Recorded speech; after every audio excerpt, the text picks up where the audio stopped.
Hey guys, Brett Weiss here. Welcome to another video. Today I'm talking about my favorite retro console of all time, the ColecoVision, and I want to point out 5 underrated / underappreciated or underplayed games for the console. Games that you just don't hear much about for the ColecoVision. 5 hidden gems. Games that I really enjoy that just don't get enough love. Now, I'm counting from 5 to 1. Counting down to my favorite in terms of the ones I've played the most and the ones that I enjoy playing the most. So let's get to number 5. Super Cross Force. This is the sequel to Cross Force, which you might have played on the 2600. Super Cross Force is at once a simple shooter and an unusual one with kind of different kind of gameplay because you control 2 ships that go around the border of the playfield. And they shoot inward. There's a diagonal mode and a parallel mode, so it's kind of cool to have 2 different modes of play in this game. Kind of extends the replay value. And I like playing this game for 10, 15, 20 minutes at a time. It's not one I'd want to play for, a couple of hours like Centipede or something, but it is fun in short doses. It's fast action shooter, and there's a lot going on the screen, and you're constantly shooting. Pretty fun. Unlike Cross Force for the 2600, in that game, your ship can overheat. It can't overheat here, but this version does have a 2-player simultaneous mode. So Super Cross Force is one of the only ColecoVision shooters that I can think of. Mega Race is the only one I can think of off the top of my head that has 2-player simultaneous as far as shooters go for the ColecoVision. Very unusual. So pretty cool. So Super Cross Force, and I remember back when I was on the ColecoVision's podcast, when that was still a thing, me and Willie and Gamester81 did an episode on Super Cross Force. Pretty cool. Fun game for, 15, 20-minute doses. Really enjoy it. All right, number 4. Sir Lancelot by the dreaded Zonix. Now, Zonix has given us some truly awful games over the years, like Tomark the Barbarian, one of the worst games of all time. But Sir Lancelot is actually pretty fun, and I played this a ton back in the day, even though it is just a Joust clone with fewer features. Now, unlike Joust, there's no Troll of the Lava Pits, there are no eggs to get, there are no platforms to jump on, to land on, to walk across, and there's no 2-player simultaneous action. You are Sir Lancelot flying around the screen, and you fly with, on your wings like in Joust, and it does have good physics. It feels floaty, which is good in this case. And you fly around and you stab with your lance snakes, monster bees, dragonflies, and this really cool enemy called Invisible Invisibles, where you can only see their eyes. Kind of a neat graphical effect there. And the game looks pretty decent. It is just such a simple game. Like I said, it's missing all those elements from Joust, so you're just flying around, stabbing the other enemy, and you have to be above the enemy to win. If you're below it, you will die. But for whatever reason, I had a lot of fun with this, and I had fun with it in recent years too. I think it's just an enjoyable game, simple action game, and it does have sort of a little bonus screen that'll pop up where you stab the soft underbelly of a dragon that goes by. You just fly up and you stab it below. This screen feels a little dodgy, a little Tomark the Barbarian-y, because the controls are a little odd, but it's a neat, it kind of looks cool. But overall, Sir Lancelot, while a simplistic clone of a very popular arcade classic, is still a lot of fun. I had a lot of fun with Sir Lancelot. And Michael Thomason and I, you may know him as a video game historian, author, and he once held the Guinness Book of World Record for the biggest video game collection a few years ago. Me and him had a high score competition on this. I believe it was a Facebook group that was hosting it, and we went back and forth with our high scores. I think he might have won ultimately, but it was a great competition, and it made the game even more fun. That's number 4, Sir Lancelot. Number 3 is Threshold. This is a shooter for the ColecoVision. It was originally an Apple II computer game, but it's a solid shooter. It's sort of like Demon Attack, Mega Mania, and Phoenix, but it really reminds me of Astro Blaster. the 1981 Sega arcade game because you can overheat. Your ship, if you shoot too often, too frequently, you move around the bottom 1/4 of the screen shooting. Now the firing sounds you make with your ship are grating, so maybe turn the sound down or turn it off and crank up some music. Now you shoot at 24 different squads of alien invaders, so there's 24 waves, which is pretty cool. There are only 11 waves of invaders in the Atari 2600 version. Now I wanted to show you guys the Atari 2600 cartridge. Looks pretty cool. I like that orange, very interesting. Now the ColecoVision version, shiny blue, no slouch, but there's just something about that molding, that orange cartridge that looks cool. Regardless, both versions of the game are a lot of fun. Threshold, really solid shooter, and if you like I said, Demon Attack, Mega Mania, Phoenix, and most importantly, Astro Blaster.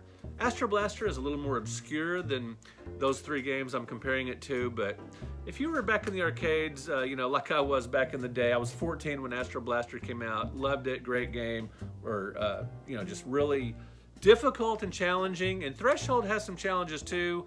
It's a fun, challenging, just a good, solid shooter that I still enjoy playing today.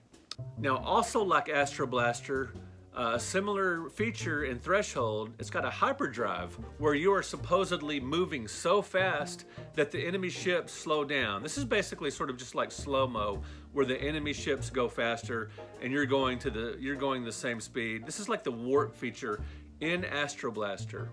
Now in the 2600 version, there is no hyperdrive and there's no mothership to dock with, and there's no heat gauge in the 2600 version. So Threshold for the ColecoVision is upgraded over the 2600 pretty substantially, but like I said, both versions are fun to play. Coming in at number 2 is Oil's Well by Sierra Online.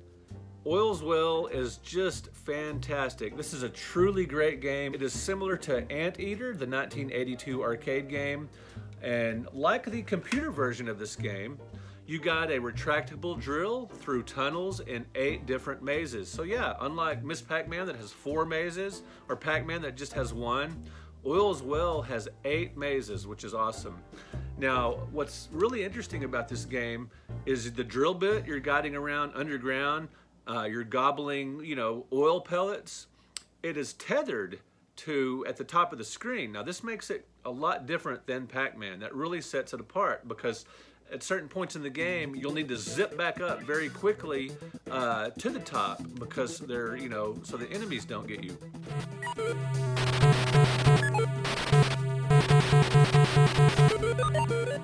So in this game, like I said, you gobble oil pellets, you avoid landmines, you destroy oozy creatures, and you don't want to let the oozy creatures touch the pipe, which is why you have to zip back up to the top of the screen periodically to get out of harm's way.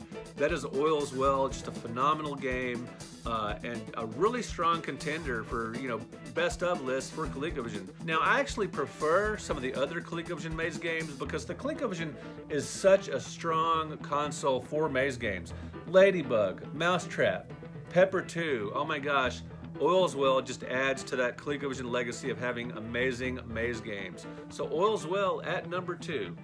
All right, let's get to my number 1 hidden gem for the ColecoVision. Now this is a game like these others that I still play today and played a ridiculous amount back in the day when I was a teenager and had more free time on my hands. That is Squishem Featuring Sam. Now once again, this was a computer game, often called Squishem Sam. It's like similar to Crazy Climber or Donkey Kong, and it is the sequel to Sewer Sam. Now Sewer Sam is an adventure game, but Squishem Featuring Sam is a climbing game, and you do climb up a building, the beams on a building, you climb them and you jump. There's these creatures on the platforms of the building and you jump to squish them. You know, it's right there in the title. And when you do squish them, he actually says squish them sometimes. Squish them, squish them. And it's pretty cool that there are voice effects in a ColecoVision game. There's not that many ColecoVision games with voice effects because there's no voice module for the system, unlike the Odyssey 2, unlike the Intellivision, unlike the TI-99 computer, and a few others. There is no voice module for the ColecoVision, but he also says when he gets to the top of the screen, so you're trying to make your way up this building, kind of like Beauty and the Beast for the Intellivision, trying to make it to the top of the building, and when he does, he says, money, money, money. Pretty cool. And he floats down on a parachute, and that's a very nice visual effect. This is a very colorful game because as you progress, the creatures you jump on change color. You know, there's different styles and different colors of creatures, different creature designs, and the game changes colors. Really cool. And you're, like I said, you're climbing beams of the building, you're jumping over the creatures or on them. And one unusual aspect of this game is you can start the level. It has a level select, pretty unusual back in the day. This game has a really solid arcade feel. If you didn't know it was adapted from a computer, you might think, or from computers, you know, it was originally a computer game, you might think this was taken straight out of the arcades. It has that great feel to it with some really sharp graphics. That's it, Squishem Featuring Sam at #1. Now I want to know from you guys, just tell me some hidden gems for the ColecoVision. Love the system, and I plan on doing another hidden gems video for the ColecoVision. I want you guys to let me know what titles I should include and what console should I do some hidden gems for. I'm definitely going to do one on the Atari 2600. In the comments, let me know what other consoles you want to see me do hidden gems for, and I will be happy to do that. Alright guys, thank you so much for watching. Thank you for hitting that subscribe button. It is so helpful. Thank you for liking this video, and just thanks in general for being awesome. We will see you guys in another video.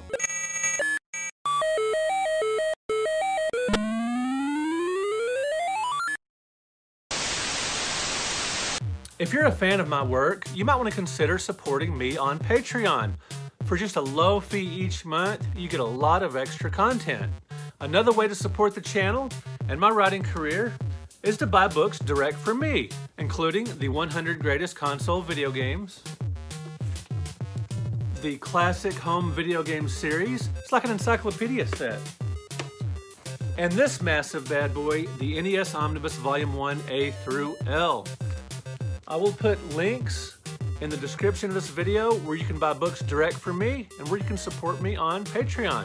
Thank you guys so much. I really appreciate it.